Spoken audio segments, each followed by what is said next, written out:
Tall ships make an impressive sight. They are instant history, platforms of discovery.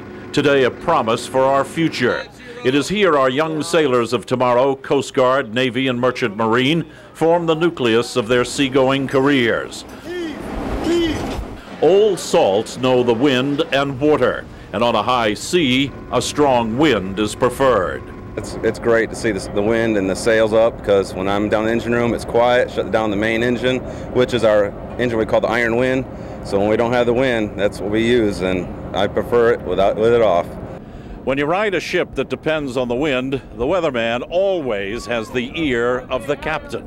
The wind is very important for the ship as far as whether or not we're going to sail that day or not.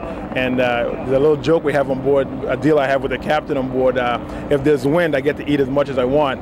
And if there's no wind at all, then I can't eat. I'm on bread and water. So. The weather held, and the crowds turned out today in record numbers. The flight deck of the Navy ship Nassau lined with dignitaries, and the crowds lined the beaches and the shoreline. The largest crowd at Fort Monroe, and then it was into downtown Norfolk. The four-day party has begun. It's called OpSail 2000, and we're all invited. Ed Hughes, News Channel 3.